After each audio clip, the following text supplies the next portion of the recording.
Welcome back to the Deep Dive, where we take the chaos of sources articles, research notes, and expert guides and distill them into pure, applicable knowledge.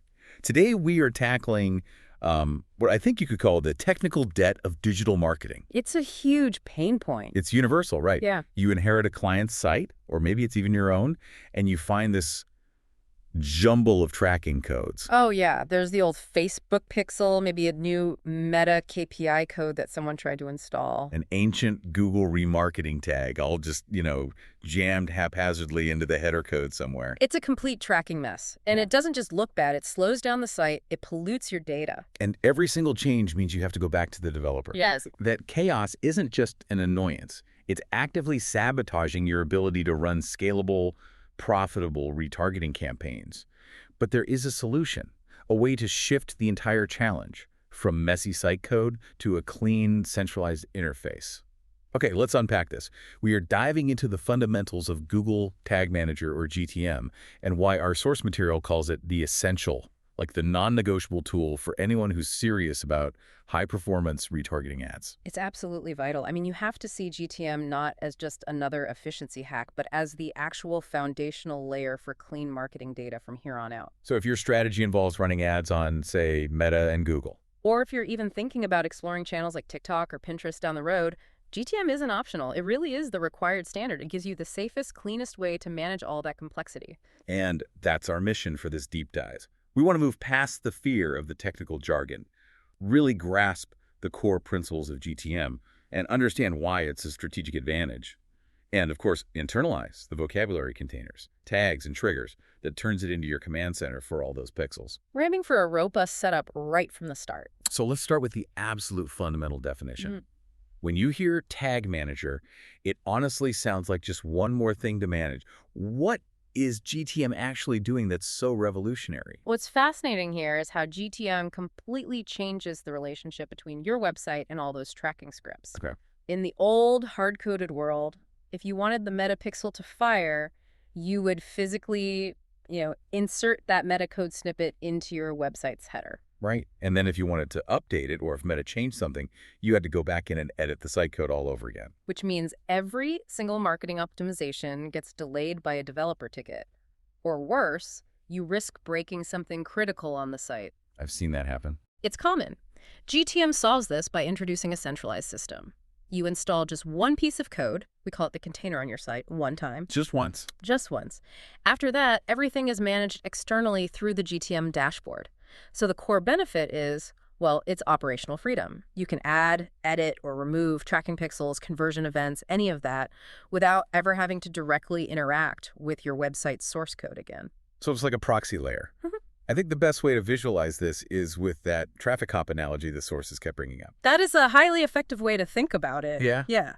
Imagine your website loads. That's the initial flow of traffic and data. Okay. Instead of letting every single script, the metapixel, the Google tag, the LinkedIn Insight tag, just scatter and fight for resources on the page. Which slows everything down. Right. The GTM container intercepts that flow. GTM, acting as the traffic cop, it checks its roles. And it decides precisely which tags should fire based on the specific page or the action that the user just took. So if a user lands on a generic blog post, the traffic cop says, okay, fire the main Meta retargeting pixel to build that audience list.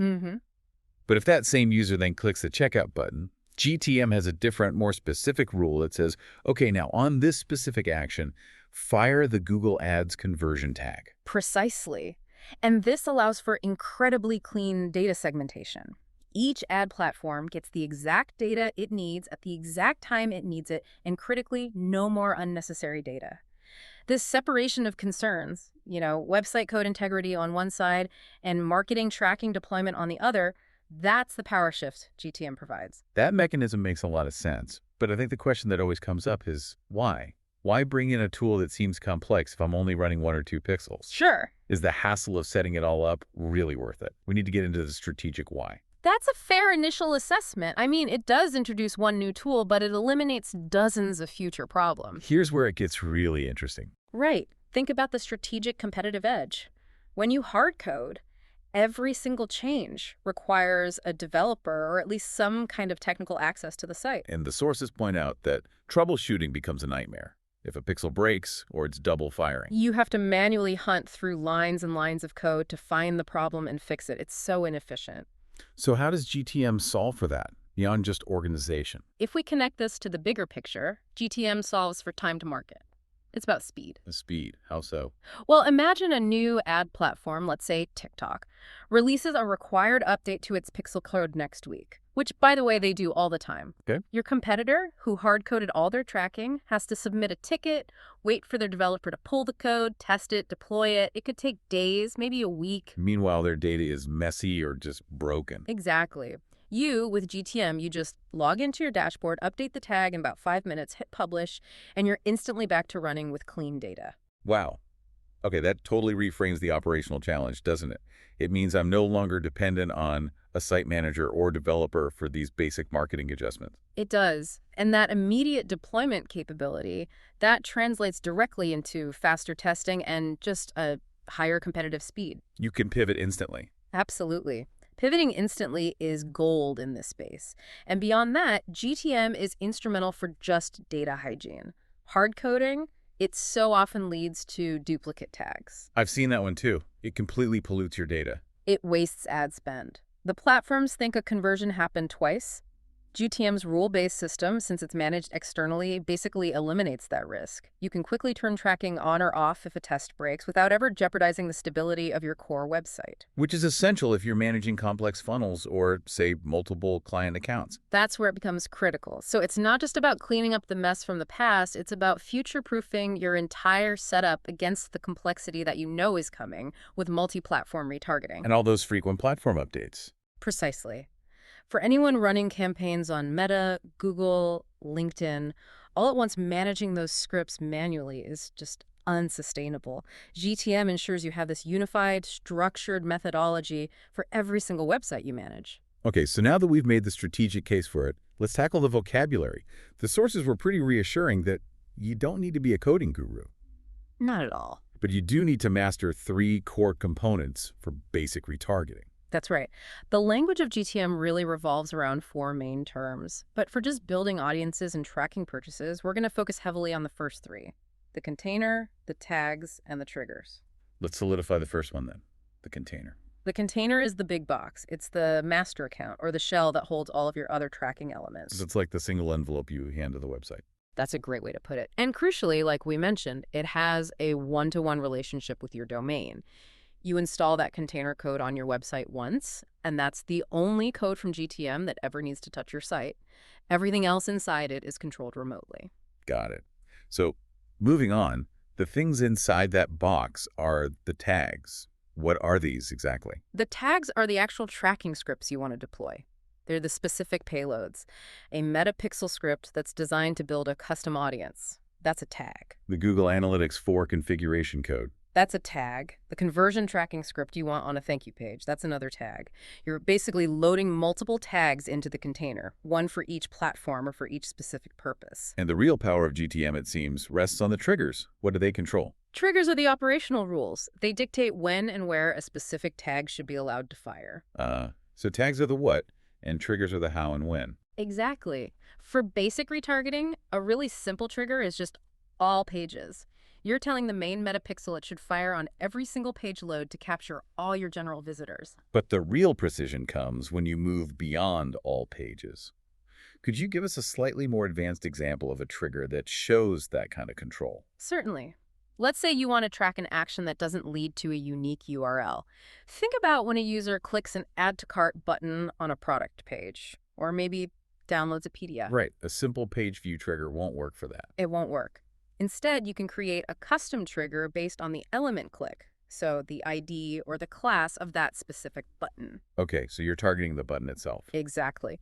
And that precision means your Add to Cart tag fires only and exactly when that button is pressed. If you tried to hard code that, you'd have to manually insert that code into every single product page template on your site. Which would be a huge pain. With GTM, you create one tag, one precise trigger rule, and it governs that action across your entire site instantly. That illustrates the organizational benefit perfectly. You assign the tag, which is the pixel, to the trigger, which is the rule, and that combination makes sure your data is sent precisely when the user hits the confirmation page or clicks the button. It eliminates all the guesswork and false data readings. And finally, that fourth concept, variables. The sources said we only need to briefly define this for now. Right. They're mostly for more complex setups. Variables are just pieces of information that GTM can dynamically reference. So if you run e-commerce, you might need a variable to capture, say, the product ID or the total transaction value. I see. GTM uses that variable data within the tag to send richer information back to the ad platform. But, for foundational retargeting and audience building, just focusing on containers, tags, and triggers is more than enough to get you started and achieving scalable results. Let's bring this home for a lot of our listeners who are managing their sales and marketing infrastructure through platforms like High Level. How does this system work in that specific environment? The synergy between GTM and platforms like High Level is actually what makes GTM's value so strong in this context. Because High Level often involves so many different funnels and pages. Exactly. You're managing tons of different funnels, landing pages, maybe subdomains. Hard coding a metapixel into every single one of those pages individually would be an administrative nightmare. And then if you need to update your tracking, you'd have to go back and manually edit every single funnel and page. That kind of defeats the purpose of an efficient marketing tool in the first place. Correct. So the beauty here is the installation simplicity. With a platform like High Level, GTM is installed once at the overall site level. Typically, this is in the custom head tag tracking code section of your site settings. Okay, so it lives at the top level of the whole domain. And because that container code now lives in the infrastructure for the whole domain, all of your subsequent tracking is managed entirely externally through GTM. So let me get this straight. Once the container is installed correctly, that's the last time I ever have to worry about digging into the code of an individual landing page inside High Level, even if I launch a brand new campaign tomorrow. Precisely. The source material really emphasizes this power. Once that initial GTM container is in place, you can add your metapixel, your Google Ads tags, your TikTok tracking, and maybe test a new LinkedIn campaign, all without ever touching the high-level platform again. Everything just runs through that single interface. Everything. It minimizes errors, it keeps your site code clean, and it ensures total consistency across every single funnel and subpage you build. It gives the marketer full control over tracking without needing system admin privileges. So what does this all mean? We've established that Google Tag Manager is really the necessary foundational tool for managing tracking pixels efficiently and scalably. It replaces that chaos of hard coding with a precise, rules-based single environment. GTM serves as your single point of operational control. It provides organization, accuracy, and, I think most importantly, incredible speed of deployment. It solves those critical scalability problems that come with manual tracking, especially when you need that precise control over multiple ad platforms at the same time. And crucially, the sources outline that the immediate next step isn't to panic about adding a bunch of pixels. It's to get the infrastructure right first. That's it. The first priority is just getting that container code installed correctly onto your high-level website, verifying where the code goes, and confirming that GTM itself is even functioning before you try to deploy your first Meta or Google tag. You have to get the foundation solid. And that ability to manage all tracking externally means you can react instantly to any shift in this really volatile digital advertising landscape. GTM fundamentally changes your relationship with ad platforms because you're no longer playing catch up with every new requirement they roll out. You're the one who controls the deployment schedule. Yeah, it is a powerful thought. Just think about how much faster this single point of control allows you to test brand new marketing channels, like trying out Pinterest ads for a week. Think about that compared to your competition, who are still bogged down and calling developers for a 2-line code snippet update. That time you save is, at the end of the day, dollars earned.